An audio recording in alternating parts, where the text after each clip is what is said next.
This video was sponsored by Raycon. More at the end of the video. Let's get cooking. Welcome to Cooking with Grandma. Today we're making bánh xèo. Ổ gạo. Để cắt thành quả dừa.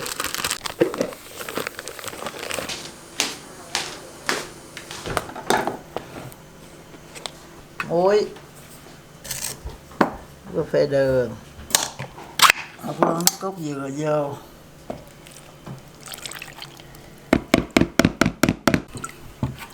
Ở đây nè. 5 chén nước. 1 2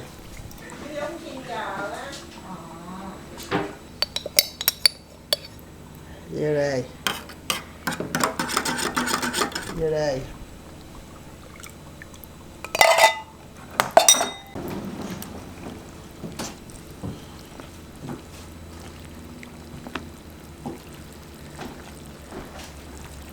Đó, muỗng canh nó vô rồi, cái mình đút vô tủ lạnh em quậy cho nó tan bột đó, đút vô. Nó có hiệu đàng hoàng. Vào, cho một muỗng vô. Đó, vậy là xong à. Vậy mai cái bỏ sắc hành nó bỏ vô. Rồi chiên thôi.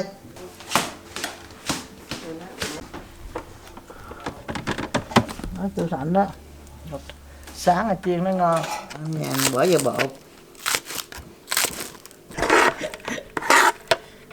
Bỏ vô đây rồi chiên nè.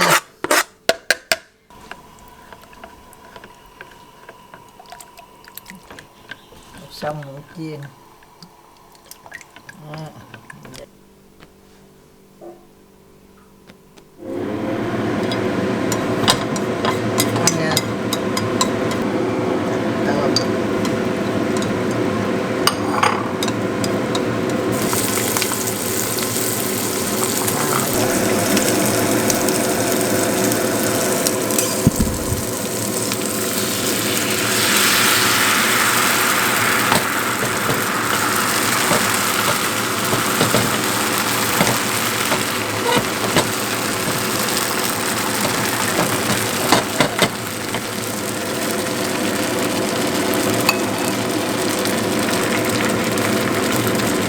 Giờ nó không có dính.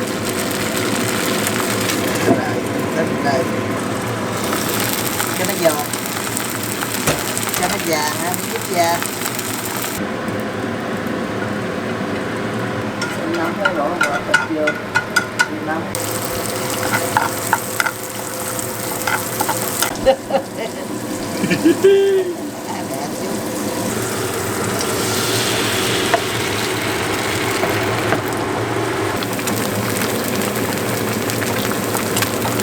Xèo phải có mỡ gì đâu nó mới giòn.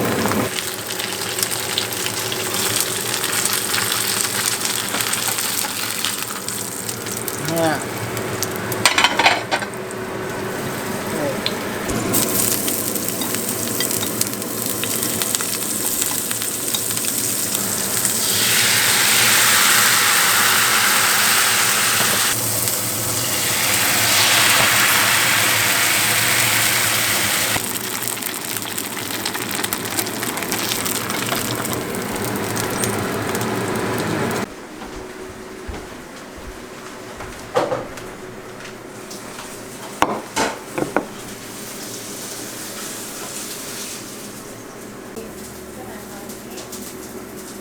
Wow, cái này thôi.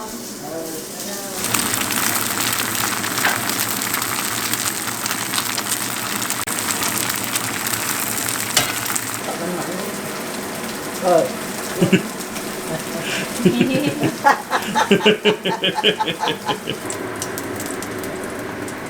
Wow. Dạ, té dữ vậy, có cà phê sẵn kìa. Để nó té luôn hả? Để nó té luôn hả?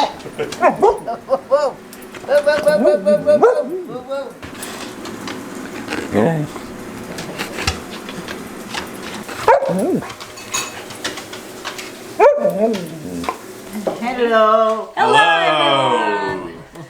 Today we're eating bánh xèo with Grandma. Yes. Very excited. Bánh xèo is also known as a Vietnamese pancake.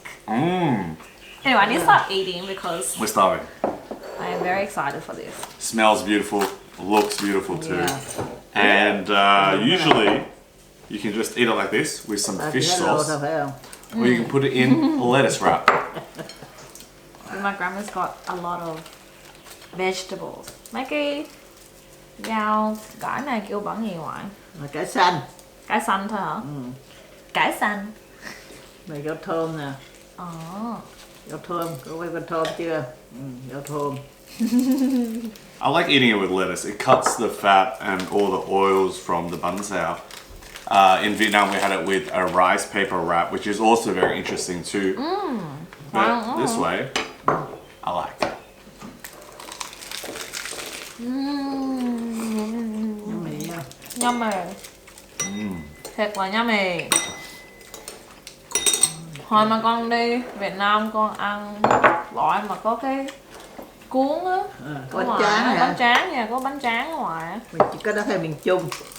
Mà con không có thấy ngọt. This is actually so delicious. I really love my grandma's bánh xèo. You guys hear that crunch? So crunchy. Ain't Vietnamese without this little chili sauce. Is that a lot? Không có ăn salad hả? Không, anh chỉ ăn Thích rau ăn cái này này. hả? Thích ăn cái này. Thích ăn cải xanh. I think you put like a whole spoonful into it. Cải xanh tiếng Anh nói làm sao? Cải xanh hả? Green lettuce. Lettuce, cái này là lettuce. Cái này Không đâu có biết cái này tiếng Anh là gì đâu. Oh, just Is it lettuce still? Well, it's like a vegetable. my mouth's burning right now, so it's hard to tell. Drink some water. I'll put this together. Sometimes I like to like just eat it by itself as well. It's too delicious. I'm just focusing on eating right now.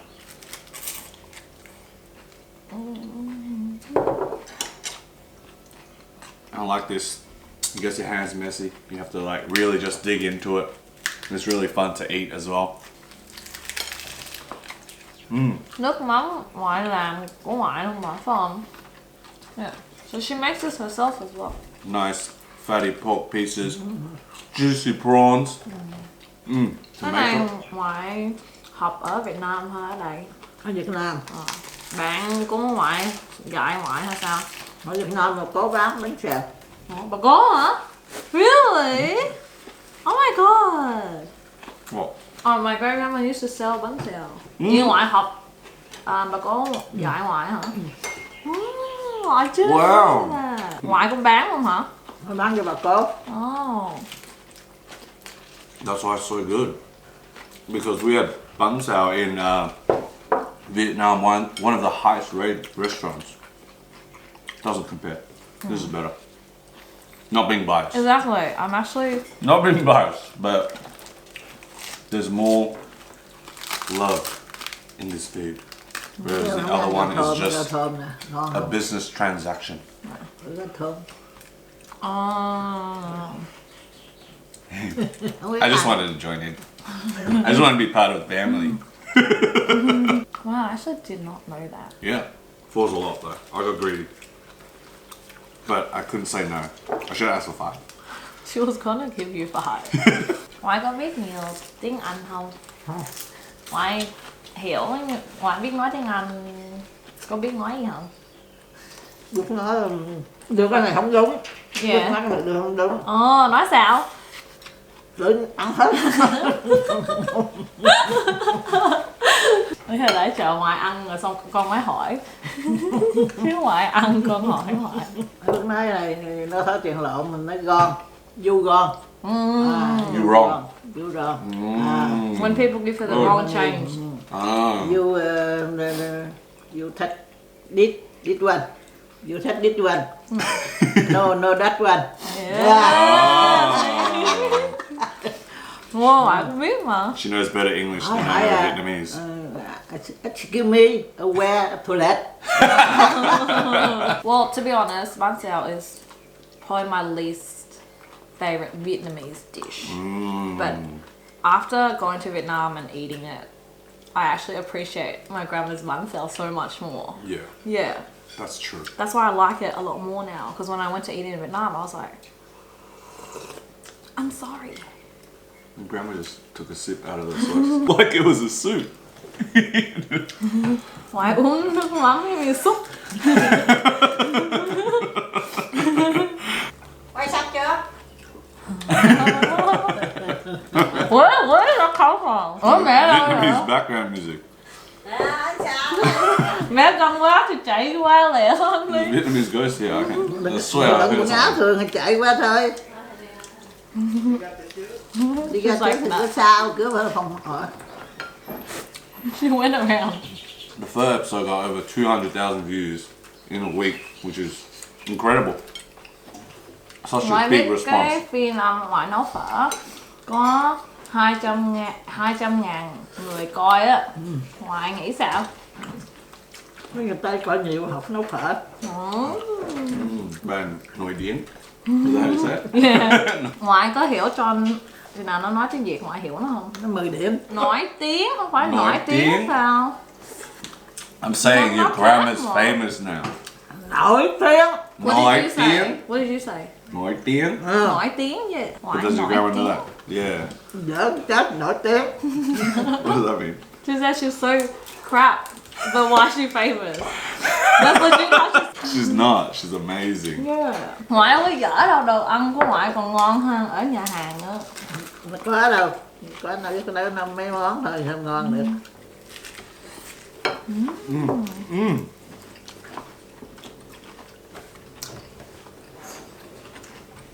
Oh, this fish really Well hot. done.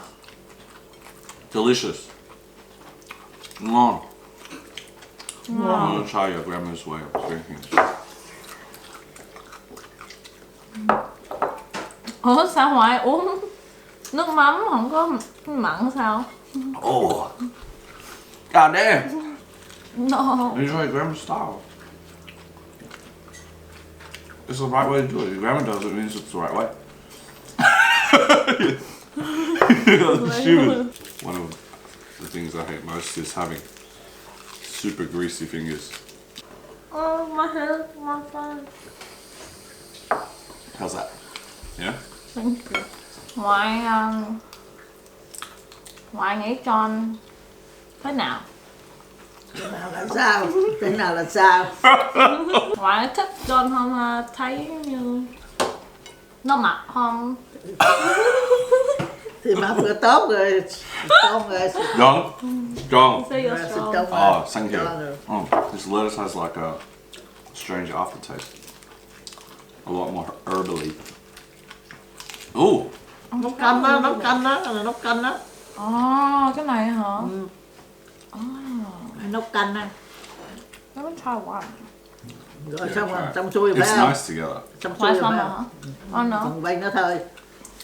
Gone. She's like, is it finished? Are we still filming? You turn it off.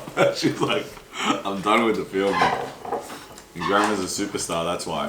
You know, you have to pay for her time. Yeah, now. she's like, I'm done. Yeah, she's a diva now. She's like 200,000 views. I didn't even know what bánh xào was, and when I had it like 5 years ago, I was like, what is this greasy ass pancake full of bean sprouts? Like it was such a strange dish for me. I really didn't enjoy it because other Vietnamese places or people they do it, they stack on the bean sprouts. Oh. Oh goodness, but. Ngoại cho con một cái salad được không, please? But here, ratios are really good. It's more about the meat and the prawn. The bean sprouts are just there for deco. And I think she does that because a lot of the people here don't really enjoy as much. Delana, for example, doesn't like the bean sprouts a lot. Which is why it's awesome for us. Catered for our flavors and taste. That's true. That's why it's so good. Ủa, ngoại có thích ăn đồ ăn ở nước khác không? Thích chứ. Nước gì? Hàn Quốc, Jenny. Chinese. That's why it's good. Shit, shit. Sao ngoại thích đồ ăn Hàn Quốc? Thích ăn. That's Không, Korean không, food. thích ăn. And Oh, the Hong Kong Korean. stuff, yeah. Korean barbecue. Barbecue. Ồ, Barbecue, vậy bánh con dẫn ngoại đi ăn barbecue. Alright, I think your grandma wants to leave you. She can leave. Cộng gì nè, nó cộng gì Yeah, nè. yeah, Màu yeah, trắng yeah. không? Thôi mà đi thấy không? Yeah, okay. Come on, bye. Once again, grandma bouncing a bit early because she's done. She's a diva, I get it. 200,000 views in a Quay week, chưa? that's Quay quay incredible. hả? Còn quay nữa hả? I don't get those Yeah. numbers. Background. I guess she doesn't get why people would just watch us eat and stuff. Like in general, like why? Yeah, of course. I mean, it would be such a strange concept. Like, why would people want to watch us sit here and eat? It doesn't make any sense for her, and she just probably wants to bail when she's done with the food. Whereas we're like, we gotta keep talking, tell you my life. But hopefully next time we can ask your grandma more about maybe her life in Vietnam, bit of history. Yeah. Maybe ask if she thinks I'm a good match for you, maybe. Oh. I can ask her that now. No, please. You're almost done. She has one bite left. I'm a really slow eater, by the way. Your grandma's pretty fast. She had 3 pretty fast. She's letting Coda in. Yeah, that's fine. Coda! Tiếp đây. Hey, boy. Yeah. You want to say hi? Coda made an appearance. He's also doing the mukbang. You want to say hi? Get him sitting on the chair and then give him some dog treats and he'll eat. And we'll chat to him. Coda, what is your favorite food? Đó, thật đi. Do Anything. you like prawns? He loves everything. Vegetable. Oh my god! She actually ate the vegetable! Spit it out! He eats everything. He would eat a tissue. He's the complete opposite of Jack. Jack is such a picky eater. He'll only eat dog treats. Never eats kibble. He hates it. It's like a last resort for Jack. But Coda's a good boy. He eats everything. Let's see. He'll eat If that. he'll eat lettuce. Yeah, that's it. Làm nhốt không phải nữa không? Yeah. Xong rồi phải không? Xong chưa? No. Let's see if he eats tissue. Chưa hả? That was Bánh with Grandma. Grandma's cooking once again. An awesome episode. Delicious food. A lot of fun too. Coda, anything you want to say to the camera? He said, thanks for watching. Subscribe. Goodbye. See ya. Why for lettuce? Bye. Nó xấu rồi thôi.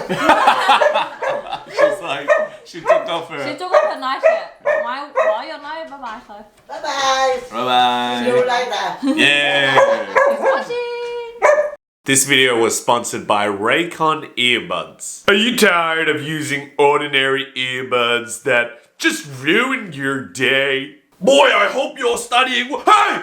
You played a game? I kicked you away! Well, Raycon have sent over their premium wireless earbuds and my life has changed forever. Boy, is that an earring? Oh wait, no. Is that the latest model Raycon 25 with 5 different colors and has 6 hours playback time? Wow. Yes. How do you know that? Wow, is that the latest model? Raycon 25? Raycon earbuds are stylish, have great audio, and most importantly, very affordable. It's great. Click the link in the description box below for access to Black Friday sales and Cyber Monday good times. Does that sound good to you? Oh, where's my underwear? Click now for Raycon earbuds. Thanks for watching, guys. Take care.